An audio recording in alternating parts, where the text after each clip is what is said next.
Blood circulatory system, रक्त परिसंचरण तंत्र।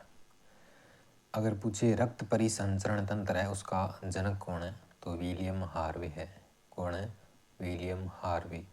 और रक्त परिसंचरण तंत्र का अध्ययन करना एंजियोलॉजी कहलाता है। पूरे रक्त परिसंचरण पूछे ना तो एंजियोलॉजी है। अगर केवल हार्ट का पूछ ले तो कार्डियोलॉजी हो जाएगा, केवल ब्लड का पूछ ले तो हेमेटोलॉजी हो जाएगा, और वेसल्स और सर्कुलेशन का पूछ ले तो आपका एंजियोलॉजी यानी कि रक्त परिसंचरण तंत्र का पूछ ले तो एंजियोलॉजी होता है। रक्त में 3 चीज़ें शामिल होती है। एक तो रक्त हो गया, इस ब्लड सर्कुलेटरी सिस्टम में 3 चीज़ें होती है, एक रक्त, एक ब्लड ग्रुप हो गया और एक हृदय हो गया। सबसे पहले देखते हैं रक्त, ब्लड, खून। रक्त का अध्ययन हेमेटोलॉजी कहलाता है और रक्त निर्माण की प्रक्रिया हीमोपोइसिस कहलाती है। रक्त एक तरल संयोजी ऊतक है और रक्त एक कोलाइडी विलियन होता है। एक स्वस्थ व्यक्ति में 8 से 11% रक्त होना चाहिए, यानी कि उसका वजन है ना, उसका 8 से 11% निकाल लो, उतना उसमें खून होना चाहिए। और सामान्यतः व्यक्ति में 5 से 6 लीटर रक्त होना चाहिए। रक्त एक बफर विलियन है, वह विलियन जो अपने पीएच मान में परिवर्तन का विरोध करता है। रक्त का पीएच मान 7.4 हल्का क्षार होता है, मतलब थोड़ा सा नमकीन। 7 पर तो उदासीन हो जाता है, 7.4 पे हल्का क्षार हो जाता है। रक्त की उत्पत्ति है वो मीजोडर्म से हुई है। मान लीजिए अपनी स्किन है ना, ये एक्टोडर्म, ये अंदर वाली परत मीजोडर्म और उसके अंदर होता है एंडोडर्म। तो मीजोडर्म जो बीच वाली है ना उससे हुई है। ब्लड बैंक या रक्त कोष किसको बोलते हैं? प्लीहा, स्प्लीन, तिल्ली, उसको ब्लड बैंक बोलते हैं। रक्त का रंग लाल है वो हीमोग्लोबिन के कारण होता है। रक्त का रंग लाल है वो हीमोग्लोबिन के कारण होता है। खून का निर्माण कहाँ पर होता है? तो खून का निर्माण अस्थि मज्जा में होता है। ये अपनी हड्डी है और इस तरीके से ऐसे बने होते हैं बाहर वाली साइड। तो जो लाल अस्थि मज्जा है ना, ये वाली दोनों हड्डी की दोनों सिरों पर लाल अस्थि मज्जा है, वहाँ पर आरबीसी, डब्ल्यूबीसी और प्लेटलेट्स का निर्माण होता है। और जो बीच में ये जो पीले वाली है ना, यहाँ पर वसा का संचयन होता है, वसा का संचयन होता है। उसके बाद रक्त के 2 भाग होते हैं, प्लाज्मा और एक होता है रक्त कणिकाएं। प्लाज्मा पानी जैसा होता है यानी कि तरल होता है और रक्त कणिकाएं ठोस होती है। तो प्लाज्मा है वो आपके रक्त का तरल भाग होता है, पानी जैसा भाग होता है, पीले कलर का होता है और 55% होता है। शेष 45% ब्लड कार्पल्स यानी कि रक्त कणिकाएं होती है, जैसे आरबीसी, डब्ल्यूबीसी, प्लेटलेट्स जो बिंबाणु हैं वो। रक्त का तरल भाग होता है प्लाज्मा और इसका हल्का रंग पीला होता है, प्लाज्मे का पीला होता है, जो बिलरुबिन वर्णक के उपस्थिति के कारण होता है। प्लाज्मा में 90 से 92% पानी होता है तथा 8 से 10% प्रोटीन पाया जाता है, यानी कि 90 से 92% तो प्लाज्मा में पानी होता है और 8 से 10% इसमें प्रोटीन पाया जाता है। प्रोटीन भी इसमें 4 प्रकार के होते हैं। प्लाज्मा में एंटीबॉडी पाई जाती है। प्लाज्मा में प्रोटीन है वो 4 प्रकार के होते हैं, जैसे ऑल फ्रेंड्स प्ले गेम, इस तरीके से याद रखना है। प्लाज्मा में all friends play game. All से आपको एल्बुमिन, एफ से फाइब्रिनोजन, पी से प्रोथ्रोम्बिन और जी से ग्लोब्यूलिन। ठीक है। एल्बुमिन रक्त में सर्वाधिक पाया जाता है, रक्त में सर्वाधिक पाया जाता है वो एल्बुमिन है, आल जगह पाया जाता है और सबसे छोटी प्लाज्मा प्रोटीन है ये। ठीक है। काम इसका क्या होता है? परासरण दाब होता है ना जो बीओपी, उसको कंट्रोल करता है ये 28 से 32 mmHg। एल्बुमिन परासरण दाब का नियमन करता है और रक्त में सर्वाधिक पाया जाता है, ऑल जगह पाया जाता है और सबसे छोटी प्लाज्मा प्रोटीन है। फिर आता है फाइब्रिनोजन और प्रोथ्रोम्बिन, दोनों एक साथ। दोनों रक्त का थक्का निर्माण में सहायक है, रक्त को जमाने में। और सबसे बड़ी प्लाज्मा, दोनों मिल करके बड़े हो जाते हैं तो बड़ी प्लाज्मा ये। और फाइब्रिनोजन और प्रोथ्रोम्बिन का संश्लेषण है वो कहाँ होता है? लीवर में होता है, लीवर में। फिर बचता है एक ग्लोब्यूलिन, ये प्रतिरक्षा तंत्र का विकास करता है। ठीक है। प्रतिरक्षा तंत्र का विकास करता है और इसका काम भी परिवहन करना होता है। एक तो परिवहन करना और एक प्रतिरक्षा तंत्र की या सुरक्षा करना जो भी है। तो ऑल फ्रेंड्स प्ले गेम, संतुलन, थका और सुरक्षा, ऐसे याद रखना है। पहले वाला BOP संतुलन बनाता है और ये थक्का जमाते हैं, और लास्ट वाला ग्लोबुलिन है वो सुरक्षा प्रदान करता है हमें। परिवहन करने के आधार पर ग्लोबुलिन है वो 3 प्रकार के होते हैं। ग्लोबुलिन प्रोटीन है वो 3 प्रकार का होता है। अल्फा, बीटा, गामा 3 होते हैं, अल्फा, बीटा और गामा। जो अल्फा है ना, अल्फा उसको सेरुलोप्लाज्मिन प्रोटीन भी बोलते हैं। बीटा है उसको फेरेटिन प्रोटीन बोलते हैं। और गामा ग्लोबुलिन है उसको एंटी सीरम या इम्यूनोग्लोबुलिन कहते हैं, या तो एंटी सीरम या इम्यूनोग्लोबुलिन कहा जाता है। जो अल्फा ग्लोबुलिन है सेरुलोप्लाज्मिन प्रोटीन है वो Cu कॉपर का परिवहन करता है। और फेरेटिन प्रोटीन है वो Fe+2 फेरस का परिवहन करता है, यानी कि आयरन का परिवहन करता है फेरेटिन बीटा। ग्लोबुलिन जो गामा ग्लोबुलिन है उसका नाम एंटी सीरम इम्यूनोग्लोबुलिन IgV कहते हैं, इसका अदर नाम है। और ये 5 प्रकार का होता है। गामा ग्लोबुलिन 5 प्रकार का होता है। IG सब के आगे लगेगा। उसके बाद A, D, E, G और M, ठीक है, ये 5 प्रकार हो गए। सबसे पहले IgA देखते हैं, इसमें क्या है। IgA माँ के दूध में पाई जाती है। ए माँ दूध पिला दे, तो ए से याद रखना है आपको। ए है वो माँ की दूध में पाई जाने वाली एंटीबॉडी है। और IgD है चोट डंडे से लगती है, तो चोट किस में उत्पन्न एंटीबॉडी है वो IgD है। और IgE एलर्जी किस में, ईचिंग एलर्जी किस में उत्पन्न। और G यह सभी प्रकार के संक्रमण से बचाती है। G है वो संक्रमण से बचाती है। और G है वो गर्भ में, G से गर्भ से माँ के पेट में जो भ्रूण में होता है प्लेसेंटा के द्वारा इसका प्रवेश होता है। और IgM में शक्तिशाली, पहली उत्पादित एंटीबॉडी है वो शक्तिशाली होती है, IgM होती है। और सबसे शक्तिशाली एंटीबॉडी है वो IgM ही है। प्लाज्मा की सतह पर एंटीबॉडी पाई जाती है। और RBC है ना, RBC उसके ऊपर एंटीजन पाया जाता है। कौन सा, एंटीजन। और एंटीबॉडी प्लाज्मा की सतह पर पाई जाती है। एंटीजन RBC की सतह पर पाया जाता है जो रक्त समूह का निर्धारण करता है। ब्लड किस चीज़ से बना होता है, तो प्लाज्मा प्लस में जो शेल होती है, कोशिकाएं होती है, RBC हो गई, WBC हो गई, इन सब से मिलकर के ब्लड बनता है। और प्लाज्मा से आप फाइब्रिनोजन निकाल देंगे ना, जमने वाला जो पदार्थ है, उसके बाद में वो सीरम कहलाता है। उसके बाद में उसको सीरम बोलेंगे। प्रतिस्कंदक रक्त को जमने से रोकता है, वो प्रतिस्कंदक कहलाता है। ठीक है, प्रतिस्कंदक है वो 2 प्रकार का होता है। एक तो प्राकृतिक प्रतिस्कंदक, एक होता है कृत्रिम प्रतिस्कंदक। प्राकृतिक है वो हिपेरिन है, जैसे मनुष्य के शरीर में पाया जाता है हिपेरिन, और ये यकृत में बनता है। और जो कृत्रिम प्रतिस्कंदक होते हैं खून को जमने से रोकने वाले, एक तो EDTA हो गया, और एक सोडियम सिट्रेट, सोडियम बेंजोएट और सोडियम डेक्सट्रेज, ये होते हैं कृत्रिम प्रतिस्कंदक। ब्लड बैंक में रक्त को 4.4 डिग्री सेल्सियस या 40 डिग्री फ़ारेनहाइट ताप पर रखना पड़ता है।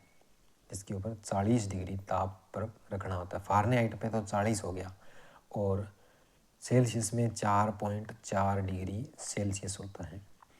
रक्त कणिकाएँ, उसके बाद में 2 नंबर पर आपका रक्त कणिकाएँ, एक तो प्लाज्मा हो गया, ये दूसरा है रक्त कणिकाएँ, जिसमें एक तो RBC हो गई जिसे रेड ब्लड कार्पल्स कहते हैं। RBC का आकार है वो उभयावतला आकार होता है, ऐसे अंदर इसे दसा हुआ होता है, बाहर से ऐसे छोटा सा होता है, इस तरीके से। लाल रक्त कणिका कहते हैं, वैज्ञानिक नाम इसका इरिथ्रोसाइट है। ठीक है, RBC का इरिथ्रोसाइट्स है। RBC का निर्माण है वो अस्थि मज्जा में होता है। जो RBC है वो अस्थि मज्जा में निर्मित होती है। ये पीली वाले में तो वसा होती है, और इनके अंदर आपके RBC WBC वो सब बनता है। लाल वाली में बोन मेरो कहते हैं जिसे। RBC का निर्माण भ्रूण में यॉर्कशायर प्लीहा इसमें होता है, और या लीवर में होता है, ठीक है। भ्रूण में तो लीवर में होता है, और वयस्क में कहाँ पर होता है? वयस्क में आरबीसी का निर्माण है वो अस्थि मज्जा में होता है, और भ्रूण में लीवर में। आरबीसी का परिपक्वन विटामिन B6, विटामिन B9 और विटामिन B12 इनसे होता है। 6, 9, 12 से आरबीसी का परिपक्वन होता है। आरबीसी का जीवन काल 120 दिन होता है, और सर्वाधिक आरबीसी का जीवन काल किस प्राणी में होता है? तो कुत्ते में होता है। 140 से 145 दिन आरबीसी जिंदा रहती है उसकी। आरबीसी का कब्रिस्तान प्लीहा को कहते हैं, स्प्लीन तिल्ली होती है उसको बोलते हैं। शरीर का ब्लड बैंक प्लीहा को कहते हैं, शरीर का ब्लड बैंक प्लीहा को कहते हैं। आरबीसी एकमात्र ऐसी जंतु कोशिका है जिसमें केंद्रक नहीं होता, ठीक है। अपवाद ऊंट और लामा की आरबीसी में केंद्रक पाया जाता है, लेकिन वैसे नहीं होता, अपवाद स्वरूप में है दो, ऊंट और लामा। आरबीसी में कोशिका विभाजन नहीं पाया जाता। आरबीसी का मापन हीमोसाइटोमीटर द्वारा किया जाता है। आरबीसी की निर्माण की प्रक्रिया इरिथ्रोपाइसिस कहलाती है। जैसे खून निर्माण की प्रक्रिया हीमोपाइसिस कहलाती है, उसी तरीके से आरबीसी के निर्माण की प्रक्रिया इरिथ्रोपोइसिस कहलाती है। आरबीसी का बढ़ना इरिथ्रोसाइटिस कहलाता है, साइटोसिस कहलाता है, और घटना है वो इरिथ्रोपीनिया कहलाता है। इरिथ्रो का मतलब ही आरबीसी है, साइटोसिस का मतलब बढ़ना होता है, और पीनिया का मतलब घटना होता है। आरबीसी में हीमोग्लोबिन पाया जाता है, जो कि एक प्रोटीन होता है। हीमोग्लोबिन किस में पाया जाता है? आरबीसी में पाया जाता है, रेड ब्लड कॉर्पस में, और जो कि एक प्रोटीन होता है। हीमोग्लोबिन एचबी का काम क्या होता है? ऑक्सीजन का परिवहन करना होता है। एक हीमोग्लोबिन का अणु 4 ऑक्सीजन के अणुओं का परिवहन करता है, और 1 ml हीमोग्लोबिन में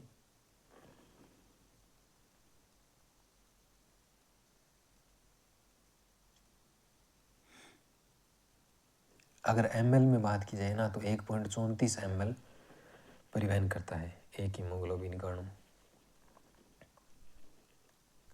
जैसे ये हीमोग्लोबिन हो गया, ये अकेला 4 अणुओं का परिवहन करता है ऑक्सीजन के।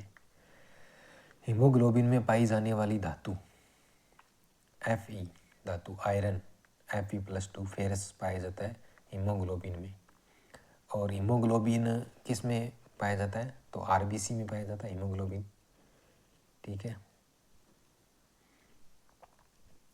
अगर हीमोग्लोबिन प्लस O2 से क्रिया करेगा ना, तो HbO2 बनेगा, जिसे ऑक्सी हीमोग्लोबिन कहते हैं, और ये रक्त का रंग लाल बनने का कारण यही है।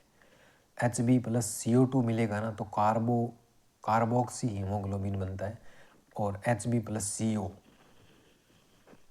कार्बन मोनोऑक्साइड मेट हीमोग्लोबिन बनता है।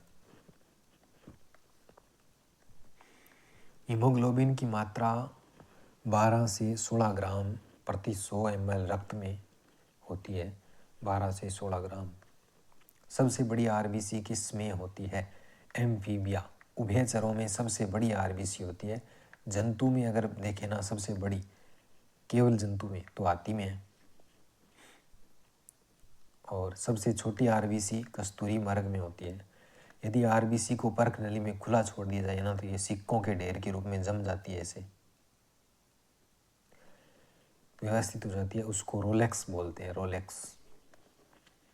यदि आरबीसी को अति परिसारी विलियन में रख दिया जाए तो आरबीसी सिकुड़ जाती है, इसको क्रीनेशन कहते हैं। अगर विटामिन B12 की कमी हो जाए तो आरबीसी का आकार है वो बड़ा हो जाता है, इसको मैक्रोसाइट बोलते हैं, मैक्रो बड़ा होना।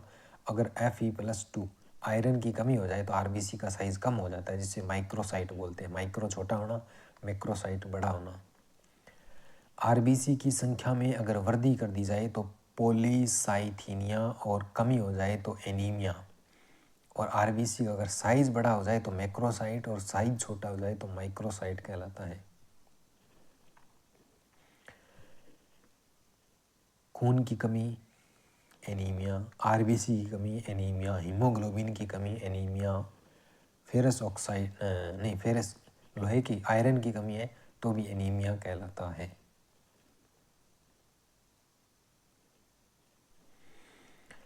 ऊंचाई पर जाते हैं ना अपने, तो आरबीसी की संख्या है वो बढ़ जाती है। जो पॉलीसाइथीनिया कहलाता है। आरबीसी की संख्या बढ़ जाना पॉलीसाइथीनिया। सिकल सेल एनीमिया, गुणसूत्र क्रमांक 11 में परिवर्तन से हीमोग्लोबिन की बीटा श्रृंखला के सिक्स्थ पोजीशन पर ग्लूटामेट के स्थान पर वेलिन आ जाता है, जिसके कारण आरबीसी का आकार हंसियाकार हो जाता है। सिकल सेल एनीमिया के रोगियों को मलेरिया रोग कभी नहीं होता। शरीर में थकान का कारण लैक्टिक एसिड होता है। शरीर में थकान का कारण लैक्टिक एसिड होता है। ब्लू बेबी सिंड्रोम नाइट्रेट की अधिकता से होता है। ब्लू बेबी सिंड्रोम फेरस जो लोहा है, आयरन है, Fe+2, वो नाइट्रेट की अधिकता के कारण Fe+3 फेरिक में बदल जाता है, जिससे बच्चे का शरीर नीला पड़ जाता है। भ्रूणावस्था में क्या होता है कि दोनों आलिंद के मध्य फोसा ओवेलिस छिद्र पाया जाता है, जो जन्म के समय तक धीरे धीरे बंद हो जाता है, लेकिन कुछ बच्चों में यह बंद न होकर के खुला रह जाता है, जिससे शुद्ध और अशुद्ध रक्त आपस में मिल जाते हैं और इसके कारण बच्चे का शरीर नीला पड़ जाता है। एक कारण यह भी है। WBC वाइट ब्लड कार्पल्स श्वेत रक्त कणिकाएं कहते हैं। वैज्ञानिक नाम ल्यूकोसाइट है। एरिथ्रो तो वो हो गया। आरबीसी और WBC ल्यूकोसाइट। जीवन काल 5 से 7 दिन या 7 से 10 दिन होता है। इसका संख्या 8,000 से 11,000 के लगभग। WBC कमी हो जाए तो इसको ल्यूकोपीनिया बोल देंगे और ज़्यादा हो जाए तो ल्यूकोसाइटोसिस कहलाता है। अगर ज़्यादा कमी हो जाए तो ल्यूकोपीनिया हो जाता है, यानी कि हमारी जो क्षमता है ना, कैपेसिटी है रोगों से लड़ने की, वो कम हो जाती है और एड्स रोग हो जाता है। और वृद्धि हो जाए तो ल्यूकोसाइटोसिस कहलाता है, जिससे ब्लड कैंसर हो सकता है, जिसे ल्यूकेमिया कहते हैं। ब्लड कैंसर को ल्यूकेमिया कहते हैं। इसमें केंद्रक पाया जाता है और हमारे शरीर का सैनिक कहते हैं। WBC को हमारे शरीर का सैनिक कहते हैं, जो कीटाणुओं का भक्षण करता है।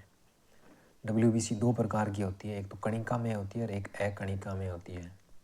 कणिका में 3 टाइप होती है, बेसोफिल, BEN, बेंटेन। WBC 2 प्रकार की होती है, कणिका में, अकणिका में। कणिका में आपको याद रखना बेंटेन, BEN। बेसोफिल, इयोसोनोफिल और न्यूट्रोफिल। जो बेसोफिल है ना, बेस का मतलब एक क्षार होता है, तो ये क्षारीय प्रकृति का होता है और एस शेप में होता है। इयोसोनोफिल अम्लीय प्रकृति का होता है और ये बाई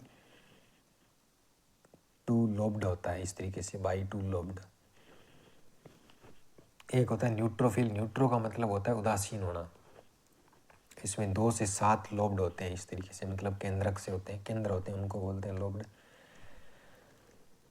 बेंटेन बेसोफिल है।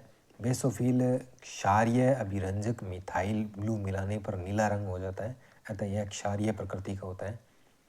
अन्य नाम इसका मास्ट कोशिका है। हिपेरिन, हिस्टामिन और सीरोटोनिन का स्त्रावण करती है ये। काम एलर्जी के समय यूज़ होता है ये, और संख्या में सबसे कम है वो बेसोफिल होता है। उसके बाद आपको इयोसोनोफिल याद रखना है। इयोसोनोफिल का मतलब है अनिल। अम्लीय अभिरंजक इयोसिन मिलाने पर रंग लाल हो जाता है, अतः यह अम्लीय प्रकृति का होता है। अन्य नाम एसिडोफिल है इसका, काम संक्रमण से बचाती है आपको। आगे वाला है न्यूट्रोफिल, जिसमें ज़्यादा लोब्ड होते हैं, 7 तक कोई प्रभाव नहीं, कुछ भी मिलाओ ये उदासीन ही रहता है। अन्य नाम इसका माइक्रो पुलिसमैन कहलाता है या माइक्रोफेज कहलाता है। यह 65% होता है शरीर में, सर्वाधिक यही होता है। संख्या में सर्वाधिक न्यूट्रोफिल होता है। सबसे ज़्यादा बॉडी को न्यूट्रिशन चाहिए तो न्यूट्रोफिल। भक्षण का काम भी यही करता है। दूसरा प्रकार है WBC का, वो है अकणिका में। यह भी 2 प्रकार की होती है, मोनोसाइट और लिम्फोसाइट। ली सबसे छोटी की, तो लिम्फोसाइट और मोनो सबसे बड़ी है। आकार में सबसे बड़ी WBC है वो मोनोसाइट होती है, यानी कि मोनो सबसे बड़ी है और ली सबसे छोटी की, तो सबसे छोटी WBC लिम्फोसाइट है।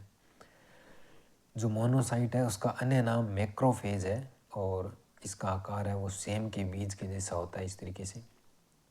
न्यूट्रोफिल और मोनोसाइट मिलकर के प्रतिरक्षा की प्रथम पंक्ति का निर्माण करते हैं। और जो लिम्फोसाइट है वो सबसे छोटी WBC होती है। अन्य नाम लसिका होता है। आकार इसका वर्ताकार सर्कुलर होता है। काम एंटीबॉडी का निर्माण करना। बी लिम्फोसाइट और टी लिम्फोसाइट दो प्रकार की होती है। बी लिम्फोसाइट का निर्माण अस्थि मज्जा में होता है और परिपक्वन भी अस्थि मज्जा में होता है। टी लिम्फोसाइट है उसका निर्माण अस्थि मज्जा में और परिपक्वन थाइमस ग्रंथि में होता है। सर्वाधिक जीवन काल होता है इसका 10 साल तक होता है टी लिम्फोसाइट का। एड्स रोग में टी लिम्फोसाइट टी हेल्पर की संख्या वो कम हो जाती है। WBC के प्रकारों में साइज का क्रम, सबसे छोटी देखो लिम्फोसाइट होती है, फिर न्यूट्रोफिल, फिर इयोसोनोफिल, फिर बेसोफिल और सबसे बड़ी मोनो है तो मोनोसाइट। संख्या में देखें तो सबसे ज़्यादा बेसोफिल नहीं, सबसे कम क्षारीय जो बेसोफिल है वो है, फिर थोड़ी सी ज़्यादा इयोसोनोफिल है, फिर मोनोसाइट है, फिर लिम्फोसाइट है और सबसे ज़्यादा बॉडी को न्यूट्रिशन चाहिए तो सर्वाधिक न्यूट्रोफिल है।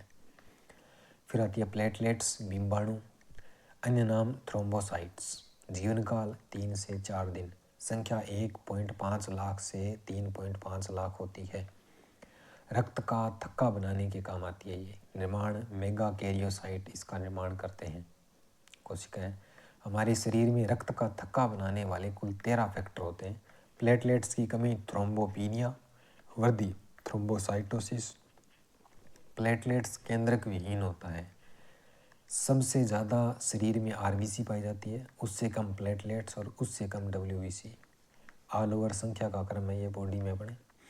डेंगू ज्वर में प्लेटलेट्स कम हो जाती है जिसके कारण क्या है, रक्त का थक्का नहीं बढ़ता।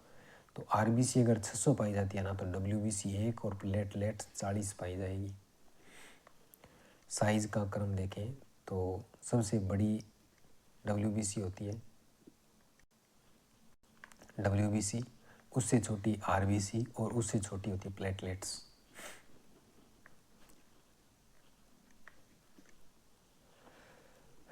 WRB रक्त समूह है, ब्लड ग्रुप। खोज लैंड स्टीनर ने की थी इसकी। और रक्त समूह का निर्धारण एंटीजन से होता है और एंटीजन RBC पर पाया जाता है। इसके आधार पर 4 रक्त समूह होते हैं, A, B, O और AB। 4 रक्त समूह होते हैं। एंटीजन और एंटीबॉडी दोनों क्या होते हैं, प्रोटीन होते हैं, ठीक है, जिसे ग्लाइकोप्रोटीन कहते हैं। ये आपका एक मान लीजिए रक्त है, रक्त में आपका एक तो RBC है ये और ये प्लाज्मा है। तो प्लाज्मा की सतह पर एंटीबॉडी पाई जाती है और एंटीबॉडी जैसे IG इम्यूनोग्लोब्यूलिन, जिसमें IgA, IgD, IgE, IgG, IgM ये एंटीबॉडी है, इसका कोई ज़्यादा लेना देना नहीं है। RBC की सतह पर पाया जाता है एंटीजन जो रक्त समूह का निर्धारण करता है। एंटीजन के आधार पर रक्त होता है A, B, O और AB जो क्रिस्टुलो और स्टूली ने बताया था। एंटीजन और एंटीबॉडी का अध्ययन सीरोलॉजी कहलाता है। एंटीजन और एंटीबॉडी की परस्पर क्रिया, अगर मान लीजिए गलत रक्त चढ़ा दें अपने तो रक्त समूहीकरण एग्लूटिनेशन कहलाता है वो। ब्लड ग्रुप कौन सा किसको क्या दे सकता है, जैसे A ब्लड ग्रुप है वो किसको दे सकता है, किससे ले सकता है, उसमें एंटीजन पाया जाता है या एंटीबॉडी पाई जाती है। तो आपको याद रखना है जो O है ना, O वो सबको दे सकता है और AB है ना वो सबसे ले सकता है। तो A वाला है वो एक तो A से ले सकता है और एक सबसे अपने A ब्लड ग्रुप है तो ये किस किस को दे सकता है, एक तो A वाला A वाले को दे सकता है और एक सर्वग्राही AB है ना ये सब में आएगा, ये सब से ले सकता है, ये भिखारी है। और किस से ले सकता है, A वाले को अगर जरूरत है तो वो A वाले से लेगा और एक O वाले से ले सकता है। B वाला है जैसे वो B वाले को दे सकता है और AB इंटरनेशनल भिखारी है ये तो ले ही लेगा। और किस से ले सकता है, B वाले को अगर जरूरत है तो B से लेगा और O सबको दान करेगा ये तो O आ जाएगा। AB वाले को दे सकता है और ले किस सकता है, AB A से ले सकता है, B से ले सकता है, यानी कि ये सर्वग्राही है, सबसे ग्रहण करेगा ये। और AB से ले सकता है और O से ले सकता है। O वाला है वो सर्वदाता है, किसको दे सकता है, ओ को दे सकता है, ए को दे सकता है, बी को दे सकता है और ए बी को दे सकता है। और ले किसे सकता है तो ओ वाला सिर्फ ओ वाले से ले सकता है, ठीक है। और ए वाले में जिसका जो नाम है ना वही एंटीजन है उसका। ए का एंटीजन ए, बी का बी, ए बी का ए बी, और जीरो में कोई एंटीजन नहीं होता। एंटीजन नहीं होता तो इसमें आर एच फैक्टर भी नहीं होगा। और ये इसके उल्टे होते हैं, जैसे ए का बी होगा तो इस बी का ये ए हो जाएगा, ए बी का यहाँ ए बी आ जाएगा, और इसकी कोई एंटीजन नहीं होता तो इसके सामने ए बी का कोई एंटीबॉडी नहीं होता। इस तरीके से ओ में एंटीजन नहीं होता और ए बी में एंटीबॉडी नहीं होती। ए बी और ओ ब्लड में कुल 6 जीनोटाइप पाए जाते हैं। फिनोटाइप वो होता है जो व्यक्ति के शरीर के शारीरिक गुणों के दर्शाता है, जो काला, गोरा, मोटा। और जीनोटाइप जो जीन वाला हो, जिसे ये टी एफ आनुवंशिकी में आते हैं ना, वो वाले आते हैं जीनोटाइप में। जीनोटाइप ये A blood group, B blood group और ओ ब्लड ग्रुप, कुल 6 पाए जाते हैं इनमें। ए में पाया जाता है एक तो आई ए पाया जाएगा और आई जीरो पाया जाएगा। जीरो का मतलब अप्रभावी है ये। इसमें बी में आई बी पाया जाता है और आई ओ पाया जाता है, और ओ में आई ओ पाया जाता है और आई ओ पाया जाता है। ये अप्रभावी है पूरी तरीके से। ए बी है, उसमें से अप्रभाविता का नियम लागू होता है, जैसे आई ए भी पाया जाएगा और आई बी भी पाया जाता है। माना ए ब्लड ग्रुप वाला पुरुष है और बी ब्लड ग्रुप वाली महिला का रक्त है तो भावी संतानों का बताना है। तो मेल ए बी दोनों के मध्य क्रॉस करवाया तो ए है वो एक तो आई ए और आई जीरो में बट जाएगा, बी है वो एक तो आई बी और आई जीरो में बट जाएगा। फिर इनका और इनका क्रॉस कराएंगे तो ये आ जाएगा, ये अपने समझ सकते हैं। तो इसमें 25% ए बी, 25% ए, 25% बी और 25% ओ, ये ब्लड ग्रुप वाली संतानें पैदा होगी।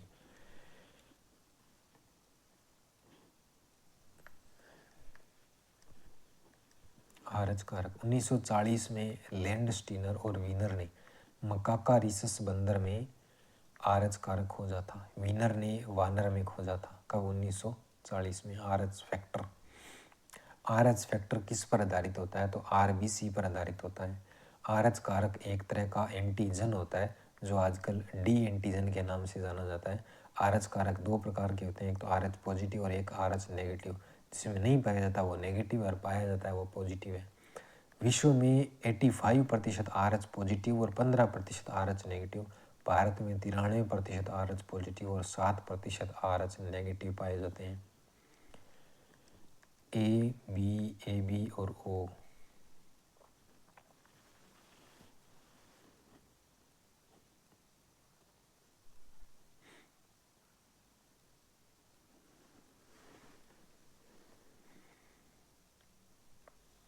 सर्वदाता कौन है? ओ है, ओ नेगेटिव है। सर्वग्राही ए है, ए बी है और ए बी पॉजिटिव है।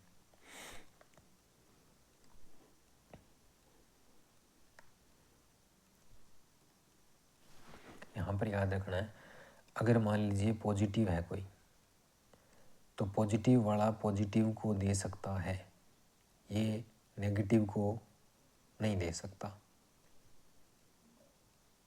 पॉजिटिव वाला केवल पॉजिटिव को दे सकता है। नेगेटिव वाला है ना, वो दोनों से ले सकता है। मतलब ये डोनर है, देने वाला है, तो देने वाला केवल प्लस को ही दे सकता है, नेगेटिव को नहीं दे सकता। और अगर नेगेटिव है डोनर तो ये प्लस वाले को भी दे सकता है और ये नेगेटिव वाले को भी दे सकता है। अगर रिसीवर की बात करें तो प्लस वाला अगर लेने वाला है तो वो प्लस वाले से ले सकता है और माइनस वाले से भी ले सकता है। सर्वग्राही है। और अगर लेने वाला माइनस में है तो ये केवल माइनस से ले सकता है।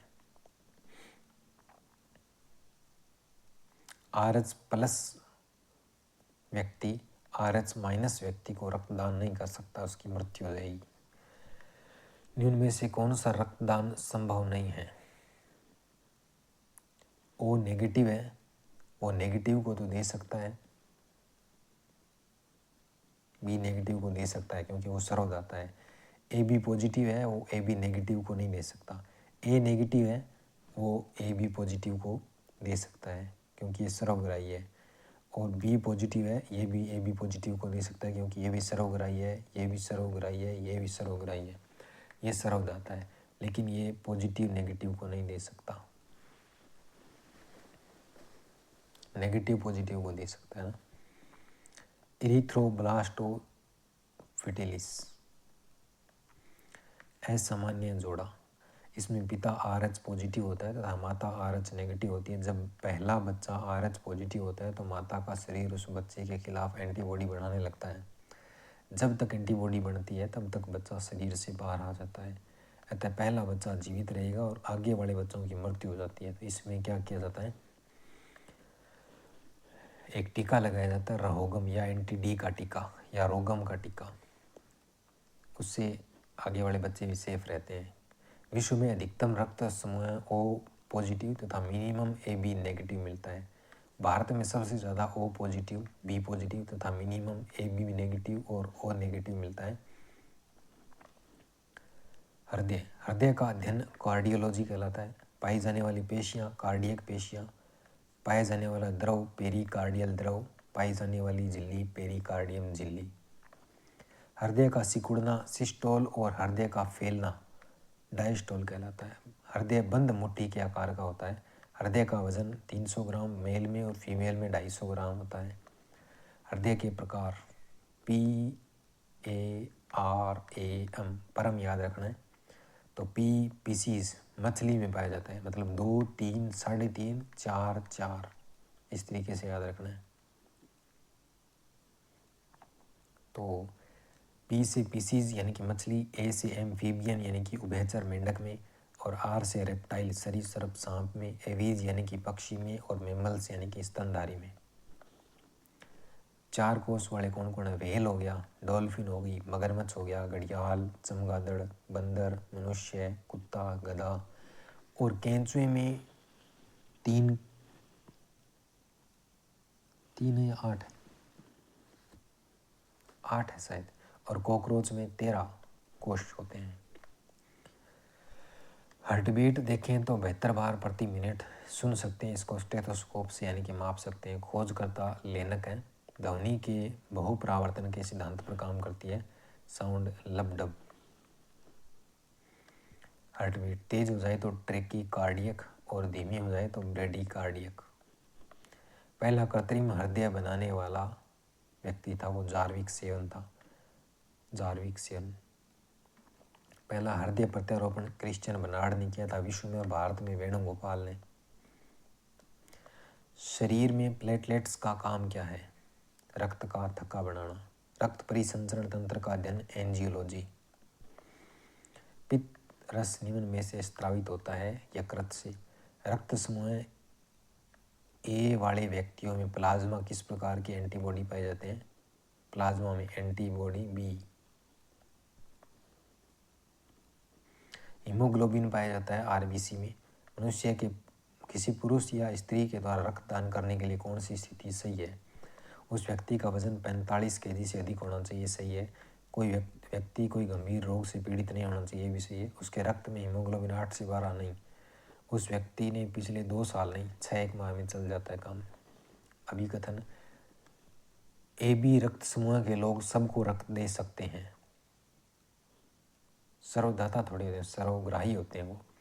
AB की आरबीसी में कोई एंटीजन नहीं होता, एंटीजन होता है। A और R दोनों ही गलत हैं इसमें। यदि पिता RH प्लस तथा माता RH माइनस है तो माता पिता के पहले प्रसव के तुरंत बाद दिया जाता है रहोगम का टीका। किस रक्त समूह को सर्वदाता कहा जाता है? तो O नेगेटिव को कहा जाता है, और सर्वग्राही AB पॉजिटिव को। ये हृदय है, 4 कोष में बटा होता है इस तरीके से। और दायां अलिंद, बायां अलिंद, दायां नीले, बायां नीले। शुद्ध रक्त फेफड़े से निकला, फुफ्फुसिया शिरा से होता हुआ O2 मिक्स होकर के बाएं अलिंद में, बाएं अलिंद से बाएं नीले में होता हुआ और महाधमनी से होते हुए अंगों में जाता है। अंगों से प्रदूषित होकर के महाशिरा से होते हुए वापस दाएं अलिंद में आता है और दाएं नीले से निकल करके अशुद्ध रक्त है वो फुफ्फुसिया धमनी से फेफड़े में चला जाता है, वहाँ पर फिर वापस शुद्ध होता है। ये इस तरीके से इसका पैटर्न होता है।